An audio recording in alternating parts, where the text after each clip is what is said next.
Are you dealing with a narcissist and think they might be cheating on you? By the end of this video, you're going to understand the nexus between narcissists and cheaters. Hi, I'm Rebecca Zung, top 1% attorney and the best-selling author of the books Negotiate Like You Matter and Breaking Free, a step-by-step divorce guide. And I've helped thousands of people go from lives of drama, trauma, and chaos to step into lives of freedom, possibility, and purpose. And I do the same thing for you right here in these videos and on my channel. So make sure you've hit that subscribe button. Go ahead, do it right now. Subscribe, so easy, this little red thing in the corner, and then hit that notification bell, and that way you'll get notified when I upload brand new videos. So I am so glad that you're here, because today we're going to be talking about narcissists and cheating.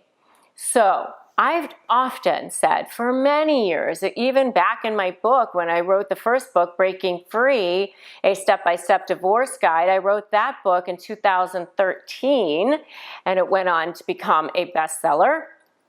And in that book, I talk about the 3 A's. And the 3 A's are what I call the 3 deadly sins of marriage, which are abuse, addiction, and adultery.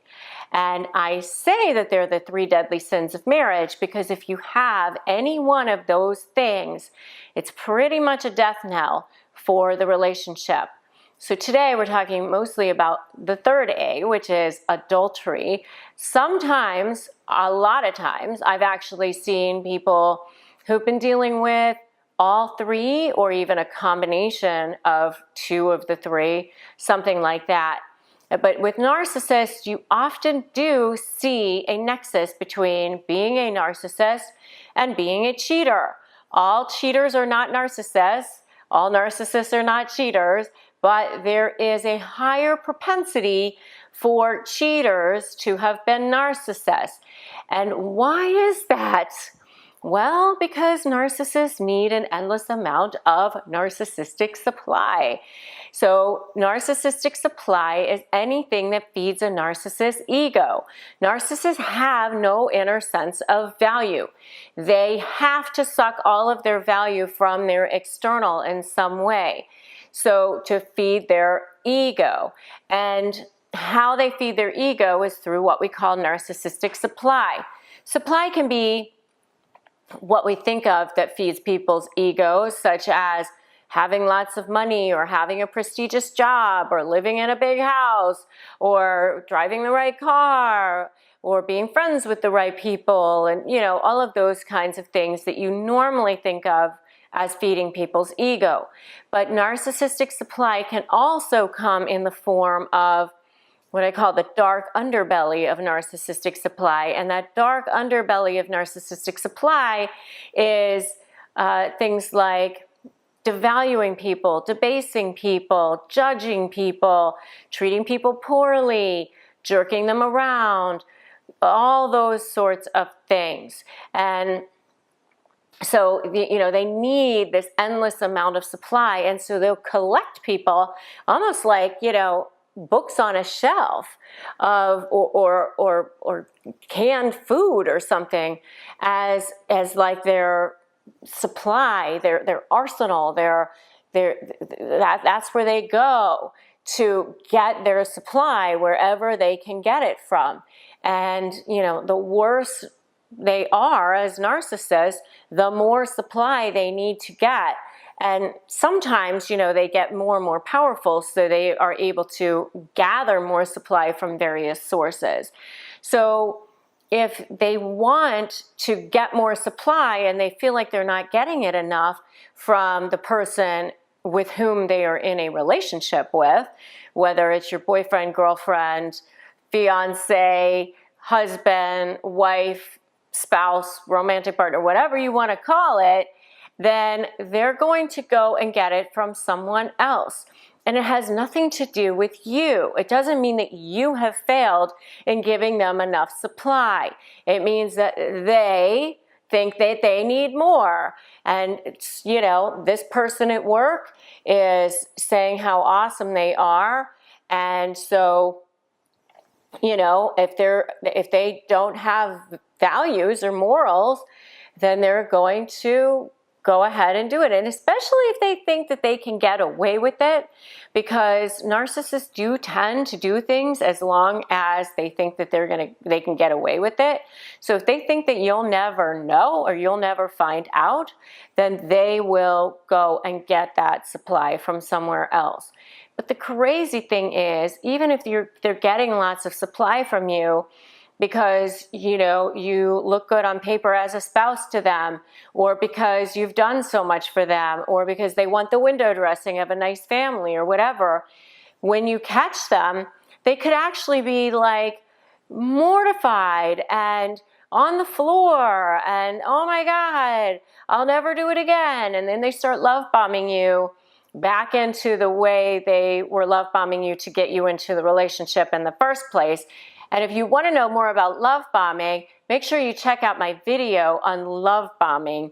But that's what they'll start doing. They'll start reverting back to how they got you in the first place in order to get you to just forget about, deflect, deny, and forget about, you know, what they did. Or they might just say, you made me cheat. It was your problem. It was your fault. You made that happen.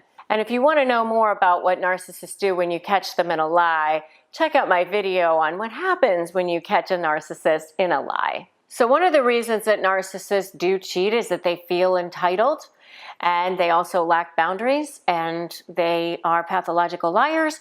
So those are the kinds of things that they will engage in if they want to. If they feel that they need to do that for their ego, then they're going to go ahead and do that. So some of the signs that narcissists might actually cheat on you is, number one, it might sound strange, but that they always talk about cheating. They always say, I would never cheat on you. You better never cheat on me. It's a constant conversation about cheating or not cheating. And it's just so weird that they constantly bring it up, especially if you're just there and you've never given them any reason to believe that you have cheated. They might even actually accuse you of cheating. I think you were cheating. I think you were talking to this person, and things like that, where you're thinking, what are you, crazy? I didn't talk to that person. I didn't do anything with that person.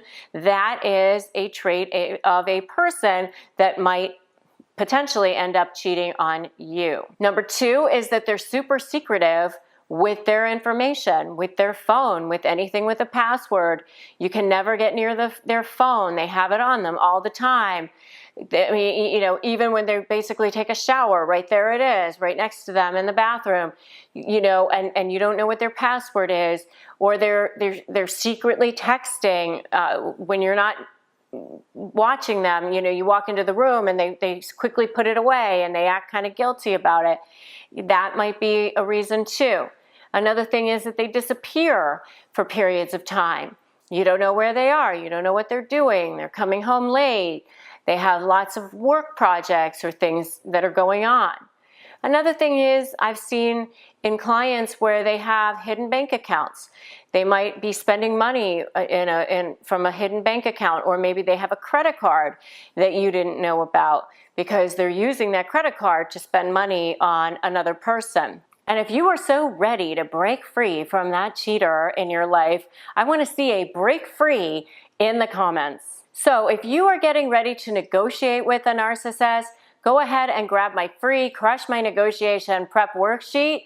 It's basically an ebook. Thousands and thousands of people have downloaded it by now. So why not you? You need this thing. If you're getting ready to negotiate with a narcissist, why not grab it? It's totally free. So just get it at the link below or go to winmynegotiation.com. And if you want more support, you're dealing with a narcissist, join us in our free private Facebook group. It's called Narcissist Negotiators with Rebecca Zung, and we'll drop a link to that below as well. And if you like this video, give it a like, give it a share, drop me a comment, let me know that you were here. I'm so glad that you were here. So make sure you have subscribed and hit that notification bell so that I can see you again here right on my channel and in the comments here below. I'm Rebecca Zung. And remember, today is a great day to start negotiating your best life. I'll see you in the next video.